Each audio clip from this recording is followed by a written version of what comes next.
The morning sun barely touched the streets of Cedar Falls when Helen Rose packed her medical bag for another day. She had been the town's only midwife for 15 long years, and her hands had guided over 300 babies into this world. Yet despite all the lives she had helped bring forth, Helen carried a heavy burden that never seemed to lift. At 38 years old, Helen lived alone in a small cottage at the edge of town. The house was neat and clean, with shelves full of medical books and jars of herbs she used for healing, but it was also painfully quiet. No children's laughter echoed through the rooms, no family photos decorated the walls. Just Helen and her work, day after day. The people of Cedar Falls couldn't understand it. How could a woman who helped others have babies never have children of her own? The whispers started years ago and never stopped. They followed her to the grocery store, to church, and even to the homes where she delivered babies. "There goes Helen Rose again," old Mrs. Peterson would say to her neighbor while hanging laundry. 15 years helping others have babies, but she can't even keep a husband or have one of her own.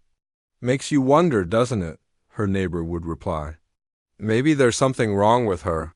Maybe that's why she's never been blessed with children." Helen heard these conversations more often than she cared to count. She pretended not to notice when people stopped talking as she walked by. She acted like she didn't see the looks of pity mixed with judgment. But each whisper cut deep into her heart. The truth was more painful than anyone knew. Helen had been married twice. Her first husband, David, left after 3 years when they couldn't have children. He said he wanted a real family and couldn't wait any longer. Her second marriage to Robert lasted only 2 years. He was kind at first, but the pressure from his family to have grandchildren became too much. They made it clear that Helen was the problem, and eventually Robert agreed. Both divorces left Helen feeling broken and empty. She threw herself into her work, becoming the best midwife the county had ever seen. She studied every medical book she could find. She learned new techniques from doctors in the big city. She even traveled to other states to attend special training courses. Her skills became legendary, but her personal life remained a source of pain. Every day brought new reminders of what she didn't have. She would arrive at a home to deliver a baby and see the joy on the parents' faces. She would hold newborns in her arms and feel a deep ache in her chest. She would watch families grow and wonder why she had been left out of such happiness. The worst part was how people treated her because of it. Some women in town actually questioned whether Helen was qualified to help with births.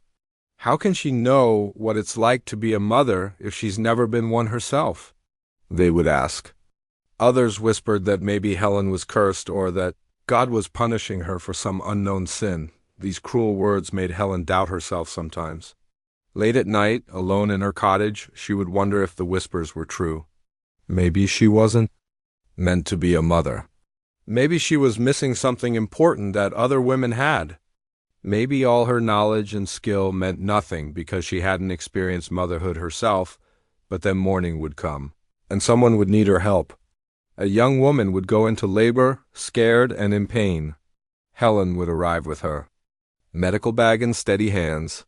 She would talk the mother through each contraction, guide the baby safely into the world, and make sure both mother and child were healthy. In those moments, Helen felt like she was exactly where she belonged. The problem was that those moments never lasted long enough. As soon as the baby was born and the family was celebrating, Helen would pack up her things and go home to her empty house. She would eat dinner alone, read medical journals alone, and go to sleep alone. The silence in her cottage seemed to grow louder each night. Helen had thought about leaving Cedar Falls many times. Maybe in a big city, people wouldn't know her story. Maybe she could start fresh somewhere else where the whispers couldn't follow her, but this was her home. She had built her practice here. The women who needed her lived here. And despite all the pain, Helen couldn't bring herself to abandon the place where she had learned to be a healer. So she stayed, and the whispers continued. She delivered more babies, saved more lives, and went home to her quiet cottage each night. Helen Rose was the best midwife for miles around. But in the eyes of many people in Cedar Falls, she would always be the woman who couldn't have children of her own.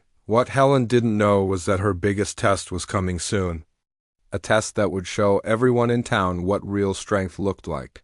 A test that would prove that being a mother had nothing to do with giving birth and everything to do with having the courage to save a life. When it mattered most, the snow was starting to fall outside her window as Helen prepared for bed that night. Tomorrow would bring another day of whispers and sideways glances. But it would also bring a knock on her door that would change everything. A knock that would finally show the world what Helen Rose was truly made of. 20 miles outside Cedar Falls, cattle rancher James Wilson was living through the worst night of his life. The snow had been falling for 2 days straight, and what started as a gentle winter storm had turned into a raging blizzard. The wind howled around his farmhouse like a wild animal, and snow piled up against the windows until he could barely see outside.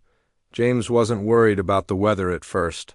He had lived on this ranch for 8 years and had seen plenty of bad storms. His cattle were safe in the barn, he had enough food stored up, and his wife Anna was only 7 months pregnant. The baby wasn't due for another 2 months, so there was no reason to panic, but Anna had been feeling strange all day. She complained about back pain and said the baby was moving more than usual.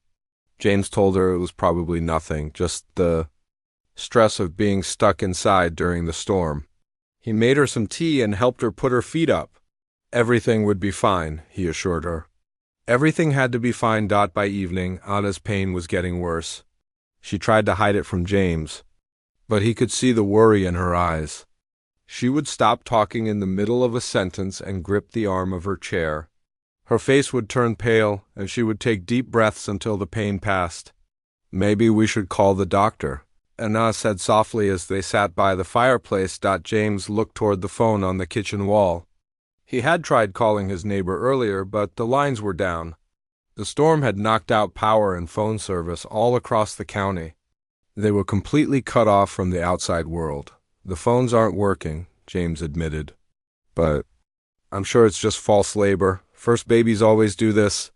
You'll feel better in the morning." Anna nodded, but James could see she wasn't convinced. Neither was he, really. Something felt different about tonight's. Something felt wrong. Around midnight, Anna woke up screaming. James jumped out of bed to find her doubled over in pain, clutching her stomach. This wasn't false labor. This was the real thing, and it was happening too early. "The baby's coming," Anna gasped between contractions. "James, the baby's coming now." James helped Anna to their bedroom and tried to stay calm. He had helped deliver calves on the ranch plenty of times. How different could this be? But as the hours passed and Anna's condition got worse, James realized he was in way over his head. Anna was bleeding more than seemed normal. Her face was gray with pain and exhaustion. The contractions were coming fast and hard, but something wasn't right. James could tell the baby wasn't in the right position. He had seen enough difficult births with his cattle to know when things were going wrong. "I need a doctor," Anna whispered through tears. "Please, James, something's wrong." "With the baby." James looked out the window at the storm still raging outside. The snow was at least 3 feet deep and still falling. The roads were completely blocked. Even if he could get his truck started, there was no way to drive to town. The nearest hospital was 40 miles away in good weather. Tonight it might as well be on the moon, but there was someone closer. Someone who might be able to help. Helen Rose, the midwife, lived on the other side of town. James had never met her personally, but everyone knew her reputation. Some people in town gossiped about her personal life, but nobody questioned her skills. She was the best at what she did. The problem was getting to her. 20 miles through a blizzard with a woman in labor was almost impossible. But as James watched Anna struggle through another painful contraction, he knew he had to try. If he didn't do something soon, he might lose both his wife and his baby. James went to the barn and prepared his strongest horse and the sleigh they used for heavy loads. He hitched up Thunder, a massive draft horse who had never let him down. He loaded the sleigh with every blanket and pillow he could find, trying to make it as comfortable as possible for Anna. Getting Anna to the sleigh was the hardest part. She could barely walk between contractions, and James had to half carry her through the snow. He wrapped her in quilts and buffalo robes, trying to keep her warm and cushioned for the rough ride ahead. "We're going to get help," James told her as he climbed onto the driver's seat. "Helen Rose will know what to do. She's delivered hundreds of babies. She'd take care of you." Anna nodded weakly, but James could see the fear in her eyes. The journey ahead would be dangerous for all of them. The horse could stumble in the deep snow. The sleigh could overturn. Anna could give birth in the middle of nowhere with no help at all, but staying at the ranch wasn't an option anymore. Anna needed medical help, and Helen Rose was their only hope. James cracked the reins, and thunder began pulling them into the storm. The wind cut through James like ice knives, and snow stung his face until he could barely see. Thunder struggled through the deep drifts, sometimes sinking up to his chest in snow. The sleigh rocked and bounced over hidden obstacles, and James heard Anna cry out with each jolt. Every mile felt like 10. Every minute felt like an hour. James's hands were so cold he could barely hold the reins, but he didn't dare stop. Behind him, Anna's breathing was getting more labored. She was getting weaker, and the baby was getting more eager to be born. After what felt like forever, James finally saw the lights of Cedar Falls in the distance. Most of the town was dark because of the power outage, but a few houses still had oil lamps and candles burning in the windows. Helen Rose's cottage was on the far side of town, near the old church. James had never prayed so hard in his life as he guided Thunder through the empty streets. "Please let her be home," he thought. "Please let her be able to help us. Please don't let it be too late." When they finally reached Helen's cottage, James jumped down from the sleigh and ran to her door. His fists pounded against the wood like thunder, and he shouted her name into the storm. This was their last hope.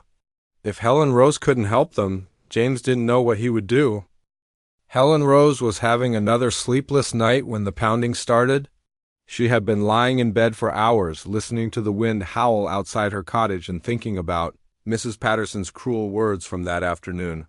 "That woman has no business delivering babies when she can't even have her own." The older woman had said loud enough for Helen to hear. The sound of someone beating on her front door made Helen jump out of bed. She grabbed her robe and hurried to the window. Through the storm, she could barely make out a large figure standing on her porch. Behind him in the street was what looked like a horse and sleigh. Helen had answered emergency calls in the middle of the night before, but never during a storm this bad. Whoever was out there must be desperate. She lit an oil lamp and hurried to the door. When she opened it, a blast of cold air and snow hit her like a wall. Standing before her was a tall man covered in ice and snow from head to toe.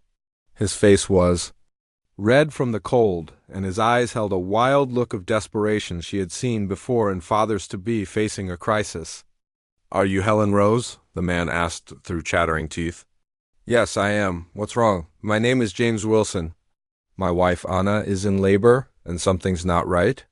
The baby's coming too early and she's bleeding. We live 20 miles out of town, and the phone lines are down. You're the only one who can help us." Helen looked past James to the sleigh in the street. Even in the dim light, she could see a figure bundled up in blankets. She could hear moaning carried on the wind. "How early is the baby?" Helen asked, already moving toward her medical bag. 2 months early. Anna's only 7 months along. "Please, Miss Rose, I don't know what else to do. The nearest hospital is 40 miles away, and the roads are impossible. We barely made it here." Helen had delivered premature babies before, but they were always risky. 2 months early was very dangerous, especially with bleeding and in the middle of a blizzard.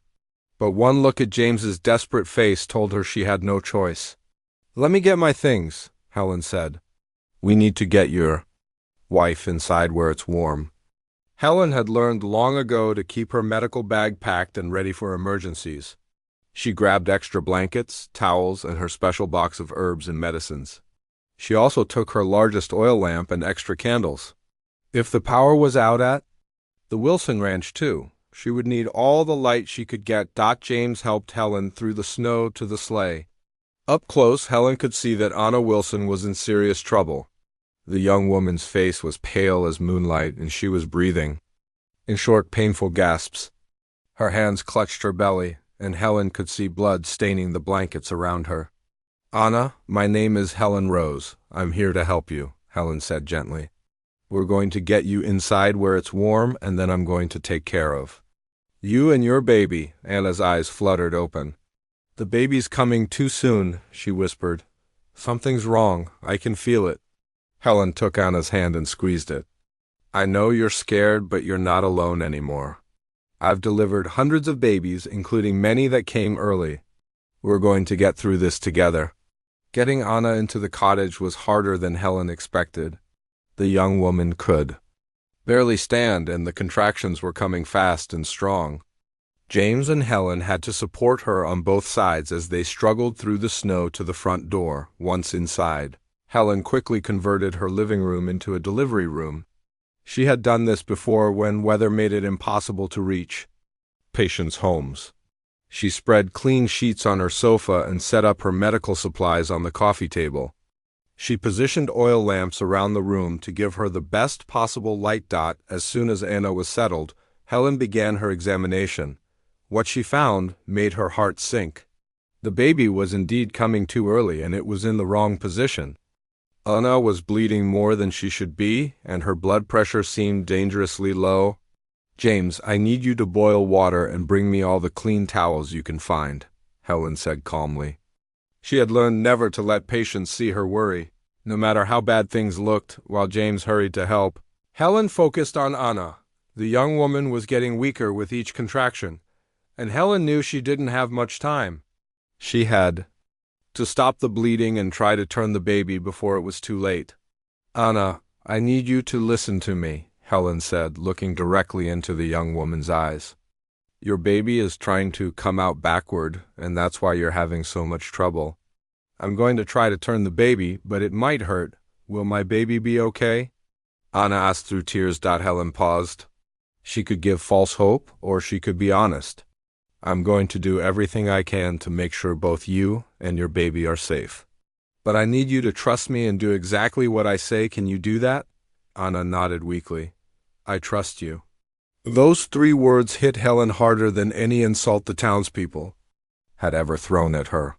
Here was a woman who didn't know her personally, who had probably heard all the gossip and whispers, but she was willing to put her life and her baby's life in Helen's hands. Helen had delivered babies in difficult conditions before, but never anything quite like this. A premature baby, a dangerous position, heavy bleeding, and a blizzard raging outside. If she made one mistake, both Anna and the baby could die. But as Helen looked at Anna's trusting face and saw James's desperate hope, she felt something she hadn't felt in years. She felt needed in a way that went beyond her medical skills. These people weren't judging her for what she lacked in her personal life. They only cared about what she could do to save the lives that mattered most to them. Helen rolled up her sleeves and got to work. She had spent 15 years preparing for this moment, even if she didn't know it at the time. All those nights studying medical books, all those training courses, all those difficult deliveries had led to this cottage, this storm, and this family that needed her more than anyone ever had. Outside, the wind continued to howl, and the snow kept falling. But inside Helen's cottage, 3 people were about to discover what real strength looked like. Helen had faced many difficult births in her 15 years as a midwife, but nothing had prepared her for this night. Anna Wilson lay on her makeshift bed in the living room, growing weaker with each passing hour. The baby was 2 months early, and in a dangerous breech position, meaning it was trying to come out feet first instead of head first. "James, hold this lamp steady," Helen instructed as she examined Anna again. The bleeding was getting worse, and Helen knew she was running out of time. In a hospital, Anna would need surgery immediately, but here in her cottage during the worst blizzard in years, Helen only had her hands, her knowledge, and her determination.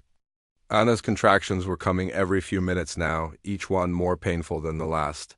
The young woman gripped Helen's hand so tightly that her fingernails left marks, but Helen didn't mind. She had learned long ago that sometimes holding someone's hand was just as important as any medical procedure. The baby's heartbeat is still strong, Helen said, listening with her stethoscope. That's a good sign. But I need to try to turn the baby before the next big contraction comes. Helen had turned breech babies before, but never one this premature and never under these conditions. She positioned her hands on Anna's belly and began the delicate process of trying to encourage the baby to flip into the right position. It was like trying to solve a puzzle while wearing thick gloves.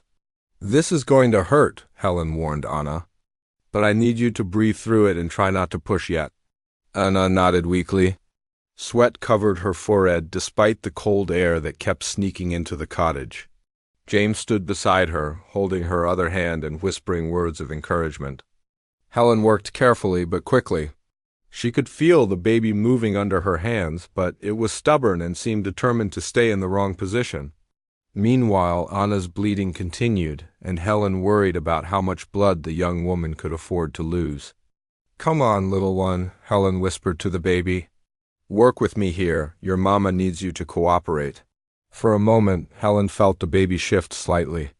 Hope flared in her chest, but then another strong contraction started, and the baby moved back to its original position. Helen had to try a different approach. She reached for her medical bag and pulled out a small bottle of oil she used for difficult deliveries. Warming it between her hands, Helen tried a technique she had learned from an old doctor in the city. It was risky, but so was doing nothing. "Anna, I'm going to try something different," Helen explained. "It might feel strange, but I need you to trust me." For the next 20 minutes, Helen worked with a focus and intensity she had never experienced before. She used every technique she had ever learned, every piece of knowledge she had gained from years of study and practice. Her hands moved with confidence even though her heart was racing with worry. James watched in amazement as Helen worked. He had seen doctors and veterinarians work on his animals, but nothing compared to the skill and dedication he was witnessing. Helen's face was calm and determined, even though he could see the concern in her eyes. Suddenly, Helen felt the baby shift again. This time, the movement was more dramatic. The little one was finally turning into the right position. "That's it," Helen said with excitement she couldn't hide. "The baby's turning. Anna, you're doing great." But even as the baby moved into better position, Anna's condition was getting worse. The bleeding hadn't stopped, as she was becoming dangerously weak. Helen knew she had to deliver this baby quickly, or she might lose both mother and child. "Anna, I need you to push with the next contraction," Helen instructed. "Push as hard as you can." Anna gathered what little strength she had left and pushed. Helen could see the baby's head beginning to crown. After hours of worry and struggle, they were finally making real progress. "I can see the head," James shouted with joy. "Helen, I can see our baby's head?" But Helen's celebration was short-lived. As the baby's head emerged, she could see that the umbilical cord was wrapped around its neck. This was another serious complication that could cut off the baby's oxygen supply. Without hesitating, Helen worked to slip the cord over the baby's head. Her fingers moved quickly but gently, like she was defusing a bomb. One wrong move could be deadly for the infant. "Almost there," Helen said calmly, though inside she was praying harder than she ever had in her life. "One more big push, Anna. Your baby is almost here." Anna found strength she didn't know she still had and pushed with everything in her. Helen guided the baby's shoulders out, then the rest of its tiny body. The infant was smaller than normal because of being premature, but it was perfectly formed. For a terrifying moment, the baby didn't make any sound. Helen quickly cleared its mouth and nose, then rubbed its back to stimulate breathing. James and Anna watched in silent terror, waiting for some sign that their child was alive. Then, like a miracle, the baby let out a small but strong cry. The sound filled the cottage and seemed to push back against the storm outside. Helen had never heard anything more beautiful in her entire life. "It's a girl," Helen announced with tears in her eyes. "You have a beautiful daughter." James started crying and laughing at the same time. Anna smiled for the first time in hours, though she was still very weak. Helen quickly cleaned the baby and wrapped her in the softest blanket she could find, but Helen's work wasn't finished yet. Anna was still bleeding, and Helen had to deliver. the afterbirth, and make sure there were no other complications. For the next hour, she continued working to ensure both mother and baby would be okay. As dawn began to break outside and the storm finally started to ease, Helen held the tiny baby girl in her arms. The infant was small but healthy, with strong lungs and bright, alert eyes. Anna was weak but stable, and the bleeding had finally stopped. "You saved them both," James said, his voice full of gratitude. "I don't know how to thank you." Helen looked down at the baby in her arms and felt something she had never felt before. It wasn't just professional satisfaction from a job well done. It was something deeper, something that filled the empty spaces in her heart that she had carried for so many years. For the first time in her life, Helen understood that being a mother had nothing to do with giving birth. It had everything to do with loving someone enough to fight for their life when they couldn't fight for themselves. As the first light of dawn crept through the windows of Helen's cottage, the Wilson family was finally safe. The baby girl, who they decided to name Hope, was sleeping peacefully in her mother's arms. Anna was weak but recovering, and the dangerous bleeding had stopped. The storm outside was beginning to calm. Though snow still fell gently against the glass, Helen sat in her chair beside the makeshift bed, watching Hope's tiny chest rise and fall with each breath. The baby was small, weighing only about 4 pounds, but she was a fighter. Her little fingers were perfectly formed, and when she opened her eyes, they were bright and alert. "She's beautiful," Helen whispered, afraid to speak too loudly and wake the sleeping infant. "She wouldn't be here without you," Anna said softly. Though exhausted, her voice was filled with gratitude. "James told me what people in town say about you, about how you've never had children of your own. But those people don't know what I know now." Helen looked up, curious about what Anna meant. "They don't know that you have the heart of a mother," Anna continued. "You fought for Hope like she was your own daughter. You saved both our lives tonight. That makes you more of a mother than any woman who just gives birth." Those words hit Helen like a lightning bolt. For 15 years, she had listened to whispers about how she couldn't be a good midwife because she had never been a mother herself. But Anna was right. Helen had just spent the entire night fighting for this baby's life with the fierce love of any mother. James, who had been making coffee in Helen's kitchen, returned with steaming cups for everyone. "I've been thinking about what Anna said," he told Helen. "She's absolutely right. What you did tonight wasn't just medical skill. You cared about Hope before you even knew her name. You loved her before you ever held her." Helen accepted the coffee gratefully, though her hands were shaking slightly from exhaustion and emotion.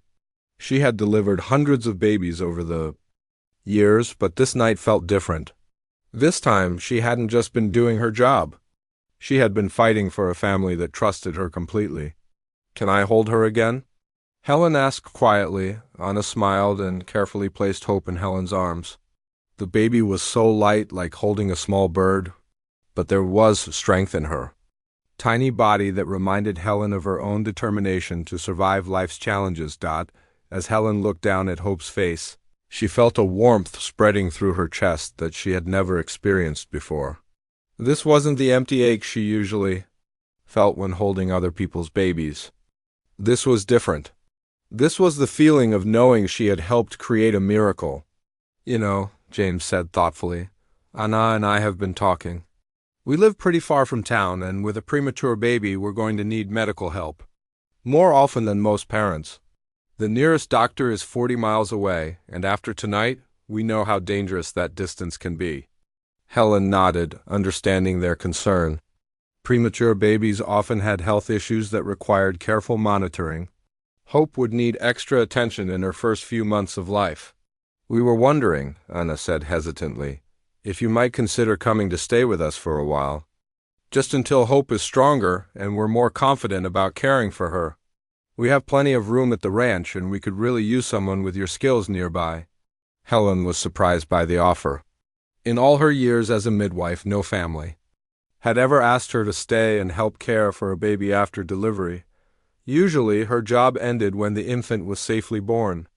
"I couldn't impose on your family like that," Helen replied. "You'll want time alone with your new daughter." "Helen?" James said seriously. "You're not an imposition. You're a blessing. What happened tonight proved something to us. Hope needs you, and honestly, so do we. You're not just our midwife, you're already part of our family." Helen felt tears welling up in her eyes. Family, that word had caused her so much pain over the years. Every failed marriage, every whispered comment about her childlessness, every lonely night in her cottage had reminded her that she didn't have a real family of her own.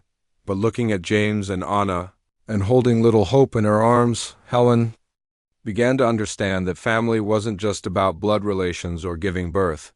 Family was about people who chose to love and care for each other, people who fought for each other when times got tough. "The ranch is isolated," Anna added.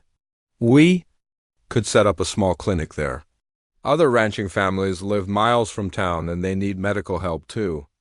You could help so many more people, and you'd be close to Hope as she grows up." Double quotes. Helen thought about this proposal.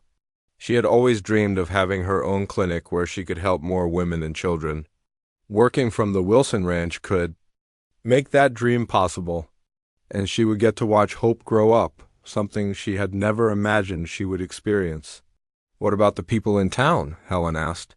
"They're used to having me available for emergencies." "Cedar Falls is getting bigger," James pointed out. "Maybe it's time they had a real doctor instead of just relying on you for everything. You've done enough for this town. Now it's time to do something for yourself." Helen looked around her cottage, the place she had called home for so many years. It had sheltered her through heartbreak and loneliness, but it had also isolated her from the very thing she had always wanted most, a family to love and care for. "I need to think about it," Helen said finally. "It's a big decision." "Of course," Anna agreed. "Take all the time you need. But know that you'll always be welcome at our ranch, whether you decide to stay permanently or just visit often." As the morning grew brighter and the storm finally ended completely, Helen helped James prepare the sleigh for their journey home. Hope was bundled warmly in blankets, and Anna was strong enough to travel. The roads would still be difficult, but not impossible like they had been during the night. Before they left, James and Anna thanked Helen again for everything she had done. But it was Hope who gave Helen the greatest gift. As Helen bent down to say goodbye, the baby opened her eyes and seemed to look directly at her. In that moment, Helen felt a connection that went beyond anything she had ever experienced. "We'll see you soon," Anna promised as James helped her into the sleigh. Helen stood in her doorway and watched the Wilson family drive away. For the first time in 15 years, her cottage felt too quiet and too empty. She had always thought she was meant to be alone, but one night had changed everything. Looking at her medical bag and the supplies scattered around her living room, Helen realized that her greatest accomplishment wasn't just saving Hope's life. It was discovering that love and motherhood came in many different forms. She might never give birth to a child of her own, but that didn't mean she couldn't be a mother in other ways. As Helen cleaned up her cottage and put her medical supplies away, she was already making plans. Plans for a new life, a new purpose, and a new understanding of what family really meant. The storm had brought more than just snow to Cedar Falls. It had brought Helen the chance to finally find where she belonged. 2 weeks after the storm, Helen was settling back into her normal routine in Cedar Falls. She had delivered 3 more babies since Hope's dramatic birth, and word was spreading about how she had saved both mother and child during the worst blizzard in years. For the first time in her career, people seemed to be talking about her skills rather than her personal life, but Helen found it hard to concentrate on her work. Her thoughts kept drifting to the Wilson Ranch and little Hope. She wondered how the premature baby was doing and whether Anna was recovering well from her difficult delivery. Helen had made several house calls to check on premature babies before, but this felt different. She felt connected to Hope in a way she couldn't quite explain. Helen was reading a medical journal by her fireplace when she heard a familiar knock at her door. When she opened it, she found James Wilson standing on her porch, hat in hand and a nervous smile on his face. "James, how are Anna and Hope?" Helen asked immediately. "Is everything all right? Do you need me to come check on them?" "Everyone's fine," James assured her quickly. Actually, they're doing better than fine. Hope is gaining weight every day, and Anna is getting stronger. But that's not why I'm here. Helen invited James inside and made him coffee while he warmed up by the fire. She could tell he had something important on his mind, but he seemed to be struggling with how to say it. Helen, James began finally, Anna and I have been talking a lot since that night. About what happened, about what you did for us, and about what we want for our family's future. Helen listened carefully, not sure where this conversation was. We've also been thinking about you, James continued. About how you live alone in this cottage, helping everyone else but having no one to help you. About how the people in this town treat you, even though you're the most skilled and caring person any of us knows. Helen felt her cheeks grow warm. She wasn't used to such direct compliments, especially from someone whose life she had helped save. We have a proposition for you, James said, his voice growing more confident. Anna sent me here today to ask you something that might sound crazy, but we hope you'll consider it seriously. Helen set down her coffee cup and waited. We want you to come live with us at the ranch, James said in a rush. Not as a hired hand or a temporary helper, but as family. We want you to be part of Hope's life as she grows up. We want you to have the family you've always deserved. Helen was speechless. She had been expecting maybe a request for another house call or some medical advice. She had never imagined anything like this. I know it sounds unusual, James continued when Helen didn't respond immediately, but think about it. You could set up a real clinic at the ranch. All the families in the area need medical help, and most of them live too far from town to get it easily. You could help so many more people. But more than that, James added, his voice getting emotional, Hope needs you. Anna and I are good parents, but we don't know anything about caring for a premature baby. Every day we worry about whether she's developing normally, whether we're feeding her enough, whether every little cough or cry means something serious. Helen began to understand what James was really asking. They didn't just want a midwife living nearby. They wanted her to be part of Hope's life in a real, meaningful way. And honestly, James said quietly, Anna and I need you too. That night, during the storm, we saw something in you that we'd never seen in anyone else. You didn't just save our lives. You cared about us like we were your own family. We felt more love and protection from you in one night than we've felt from some of our blood relatives in years. Helen's eyes filled with tears. She had spent so many years being told she couldn't understand family because she'd never had children of her own. Now James was telling her that she had shown them what real family love looked like. What about my practice here in town? Helen asked, though her heart was already pulling her toward the ranch. The truth is, Cedar Falls is growing, James replied. The town council has been talking about hiring a real doctor. They've gotten too dependent on you handling everything, and that's not fair to you. You deserve to have your own life and your own choices. Helen thought about all the emergency calls, all the nights interrupted by someone pounding on her door, all the times she had dropped everything to help people who then went back to whispering about her behind her back.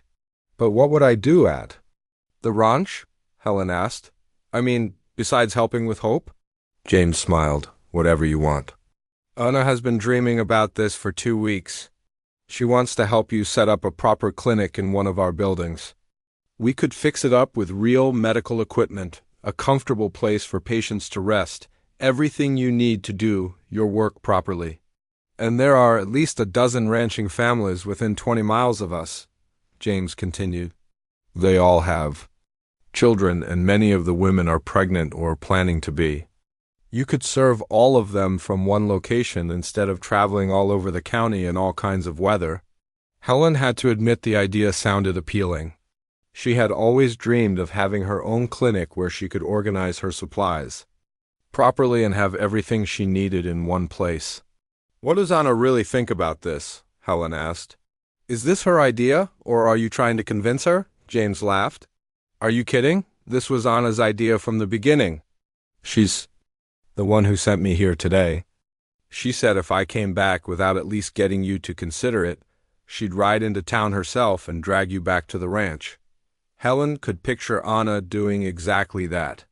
The young woman had shown incredible strength during Hope's delivery, and Helen could see that same determination in how she approached life. "There's something else," James said more seriously. "Anna and I have talked about having more children someday. We'd want you to be there for all of them. We'd want Hope's brothers and sisters to grow up knowing you as part of their family." Helen's heart skipped a beat. The thought of being present for more births, of watching multiple children grow up, of being a permanent part of a growing family was almost too wonderful to believe. "I don't know what to say," Helen admitted. "This is so much more than I ever imagined anyone would offer me." "You don't have to decide right now," James said gently. "But will you come visit us this weekend? See the ranch, spend time with Hope, and think about whether you could be happy there." Helen nodded. "I can do that." "Good," James said, standing up to leave. "Anna will be so excited. She's already planning how to set up the clinic and talking about which room would be best for your bedroom." After James left, Helen sat by her fire for a long time, thinking about his offer. For 15 years she had built her life around being alone. She had convinced herself that independence was enough, that helping other people's families was a substitute for having her own, but now she was being offered something she had never dared to dream about, a real family that wanted her not despite her circumstances, but because of who she was and what she could contribute. Looking around her cottage, Helen tried to imagine leaving it behind. It had been her refuge and her prison for so many years. Could she really start over somewhere new at 38 years old? As she prepared for bed that night, Helen made a decision. She would visit the Wilson Ranch on the weekend. She would spend time with Hope and Anna and James, and she would seriously consider whether this unexpected offer might be the answer to prayers she had been afraid to even pray. 3 months later, Helen stood in the doorway of her new clinic at the Wilson Ranch, watching the morning sun shine through clean windows onto shelves lined with medical supplies and herbs. The transformation had been remarkable. What used to be an old storage building was now a proper medical facility with everything she had ever dreamed of having. The decision to leave Cedar Falls hadn't been easy. Helen had spent weeks going back and forth, visiting the ranch on weekends and trying to imagine herself living there permanently. But every time she held Hope and saw how much the baby had grown, every time Anna shared her plans for expanding the clinic, and every time James talked about the other families who needed medical care, Helen felt more certain that this was where she belonged. The townspeople of Cedar Falls had mixed reactions to her departure. Some of the women who had always whispered about her seemed relieved that she was leaving. But many others, especially the younger mothers whose babies she had delivered, were sad to see her go. They organized a farewell dinner and presented her with a beautiful medical bag engraved with her name. "We know we haven't always appreciated you the way we should have," said Lisa Martinez, whose twins Helen had delivered 2 years earlier.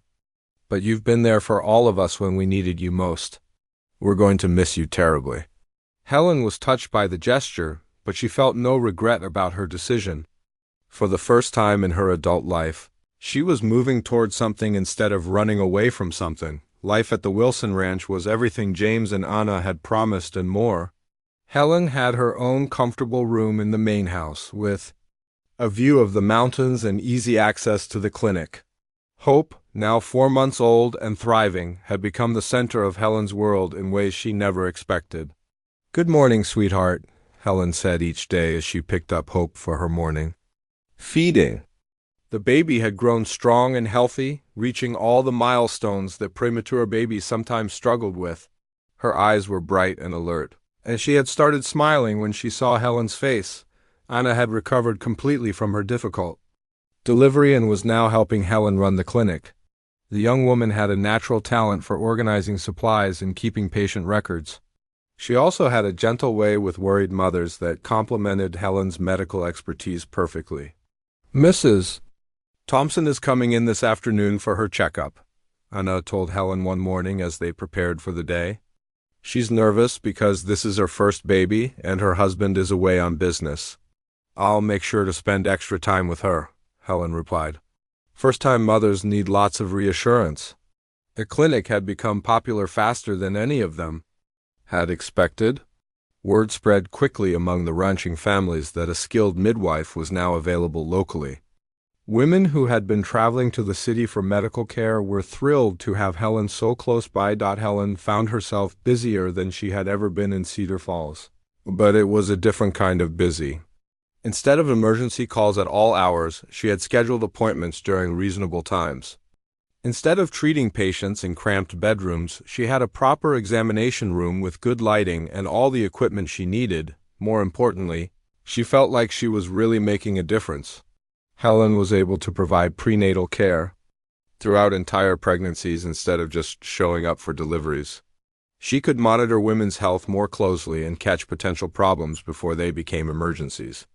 Dr. Miller from town stopped by yesterday, James told Helen one evening as they sat on the porch watching Hope play on a blanket. He wanted to see your clinic set up. He was really impressed. Helen smiled. Dr. Miller was the new physician who had taken over much of her caseload in Cedar Falls. What did he think? He said he wished he had a facility like yours, Anna replied. He also said he'd like to refer some of his patients to you if they're interested, especially women who want a more personal approach to childbirth. This kind of professional respect was new for Helen in Cedar Falls. She had always been seen as a substitute for a real doctor. Here at the ranch, other medical professionals treated her as an equal, but the best part of Helen's new life wasn't the clinic or the professional recognition. It was Hope. The baby had become the daughter Helen never thought she would have. Every milestone was a celebration. The first time Hope rolled over, her first solid food, the day she started sitting up on her own. She's going to be walking before we know it, Anna said one afternoon as they watched Hope pull herself up on the furniture. I can't wait to see her take her first steps, Helen replied. Do you think she walked to you first, or to me? Knowing Hope, she probably walked straight to James, Anna laughed. She's definitely a daddy's girl. Helen loved that Anna included her in all these family moments. There was never any jealousy or competition between them. Anna seemed genuinely happy to share Hope's upbringing with Helen, and Helen was careful never to overstep her boundaries as the child's aunt figure. The arrangement worked so well that James and Anna started talking about having another baby. We want Hope to have siblings close to her age, Anna explained. And we want you to be there for all of them, right from the beginning. Helen was honored by their trust, but also a little nervous. Are you sure you want more children so soon? Hope is still very young. We're not in a hurry, James assured her. But when we're ready, we want you to deliver the baby. Hope's birth was traumatic because of the emergency, but it also showed us how much we value having you as part of our family. As Helen's first year at the ranch progressed, she realized that she had found something she didn't even know she was looking for. A sense of purpose that went beyond her medical skills. She wasn't just delivering babies and treating patients. She was helping build a community where families could thrive. Other changes came with her new life, too. Helen started getting invitations to community events and family gatherings. The isolation she had felt in Cedar Falls was replaced by genuine friendships with neighbors who valued her for who she was, not what she lacked. You seem different, commented Martha Stevens, one of Helen's patients who had known her in town. Happier, more relaxed. Helen thought about that observation as she prepared for bed in her comfortable room at the ranch. Through her window, she could see the lights in Anna and James's room where they were probably checking on Hope one last time before sleep. Down the hall, the clinic stood ready for whatever tomorrow might bring. For the first time in her adult life, Helen felt like she was exactly where she was supposed to be. She had found her family, her purpose, and her home all in one place. The whispers and judgments of Cedar Falls seemed like they belonged to someone else's life now. As she drifted off to sleep, Helen could hear Hope making soft baby sounds in the next room.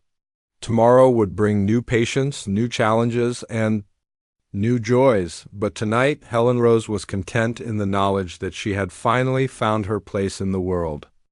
5 years had passed since that stormy night when Helen first held Hope in her arms. Now, as she stood in the same room where it all began, Helen was preparing to deliver her 10th baby at the Wilson Ranch. The room had been converted into a proper delivery suite, with modern equipment and comfortable furnishings that made the experience peaceful for expectant mothers. "The contractions are getting stronger," said Rebecca Martinez, the young woman currently in labor. She had driven 30 miles from her ranch specifically to have Helen deliver her baby, even though there were doctors closer to her home. "That's exactly what we want to hear," Helen replied with the calm confidence that came from years of experience. "Your baby is almost ready to meet you." Helen's reputation had grown far beyond the local ranching community. Women came from all over the county to be attended by the midwife, who was known for her gentle touch and incredible skill. The Wilson Ranch Clinic had become famous throughout the region, and Helen often had to schedule deliveries weeks in advance, but success hadn't changed the most important thing about Helen's life. In the next room, 5-year-old Hope was playing with her younger siblings, 3-year-old Matthew and baby Lucy, who was just learning to crawl. The Wilson family had grown exactly as Anna and James had hoped, and Helen had been present for every birth, every milestone, and every moment of joy. "Aunt Helen," Hope called from the doorway. "Can I help with the baby?" "Not right now, sweetheart," Helen replied gently. "But after the baby is born, you can help me weigh him or her?" Hope beamed with pride. At 5 years old, she already knew she wanted to be a midwife, just like Aunt Helen when she grew up. She had been present for Lucy's birth and had watched in fascination as Helen worked. Anna and James encouraged Hope's interest, knowing that Helen would be the perfect teacher when the time came. The delivery proceeded smoothly, and within an hour Rebecca was holding her healthy baby boy. Helen cleaned and examined the infant while Rebecca's husband called their families with the good news. "He's perfect," Helen announced. 8 pounds, 2 ounces, and strong as can be. After the new family had some private time together, Helen began cleaning up her equipment. This routine had become second nature to her over the years, but she never took it for granted. Each successful delivery was still a miracle to her. "Helen," Anna called from the kitchen, "dinner's almost ready. Why don't you come sit down and let me finish cleaning up?"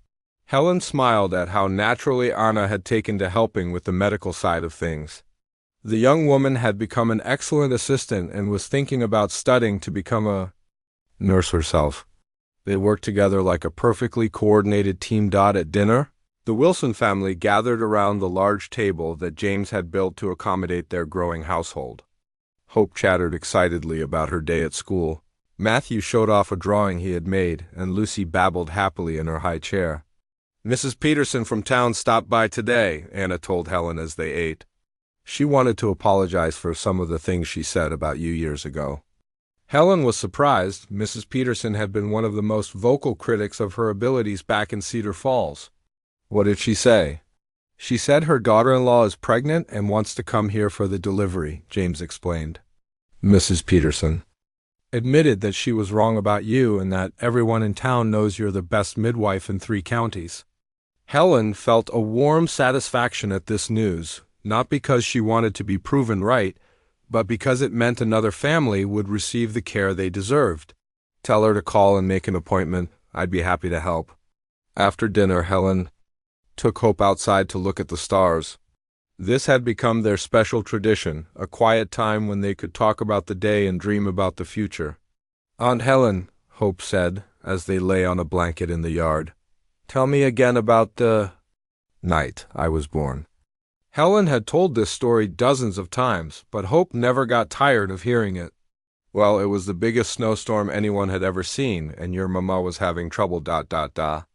As Helen recounted the dramatic events of that night, she marveled at how much had changed.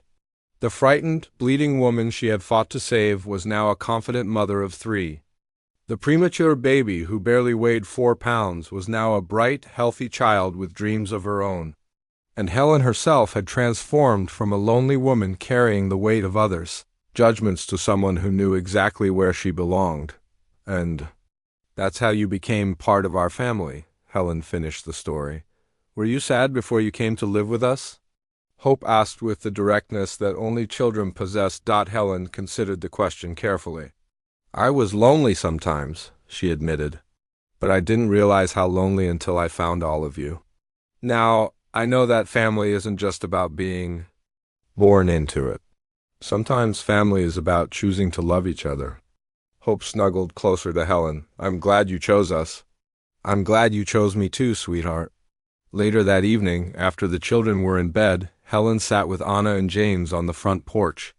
They had developed a habit of spending these quiet moments together, reflecting on their days and making plans for the future. I got a letter from the medical college today, Anna announced. They accepted my application for the nursing program. Helen felt a burst of pride. Anna had been studying for months to qualify for the program, and Helen had helped her with the science courses. That's wonderful. When do you start? Next fall, Anna replied. It's a 2-year program, and I can do most of it through correspondence courses. I'll only need to go to the city for the practical training. We'll manage everything. Here while you're gone, Helen assured her. Hope is old enough to help more, and James has become quite good at assisting with deliveries. James laughed. I never thought I'd be comfortable in a delivery room, but you've taught me well, though I still get nervous every time. That's good, Helen said. The day you stop being nervous is the day you stop taking it seriously. As they sat in comfortable silence, Helen reflected on the unexpected path her life had taken. She thought about all the babies she had delivered over the years, first in Cedar Falls, then here at the ranch. Each one had been special, but none more so than Hope, Matthew, and Lucy, who had taught her that love came in many forms. Helen also thought about the women she had trained and mentored. Several young women from the area had come to learn from her, and she had helped them start their own practices in neighboring counties. Her influence was spreading, ensuring that more families would have access to compassionate, skilled care. What are you thinking about? Anna asked, noticing Helen's thoughtful expression. Just about how strange life can be, Helen replied. All those years in town, I thought I was failing because I couldn't have children of my own. I thought the whispers were right, that I was missing something essential, and now? James prompted. Helen smiled as she watched fireflies dance in the yard where her children, because that's what Hope, Matthew, and Lucy had become, played every day. Now I know that I was never missing anything. I was just waiting for the right family to find me. Inside the house, baby Lucy started crying, probably ready for her late-night feeding. Helen stood up automatically, her maternal instincts as strong as any biological mother's. I'll get her, Anna offered. We'll go together, Helen replied. That's what families do. As they walked into the house where 3 children slept safely and where tomorrow would bring new patients seeking Helen's care, she knew that her life had turned out exactly as it was meant to. She had found her purpose not in spite of her circumstances, but because of how she had chosen to respond to them. Helen Rose had finally come home. Not to a place, but to a family that had chosen her just as surely as she had chosen them. In giving life to others, she had discovered her own life's true meaning. The woman who was once scorned for not having children had become a mother in the truest sense of the word, someone who loved, protected, and nurtured not just with her hands, but with her whole heart.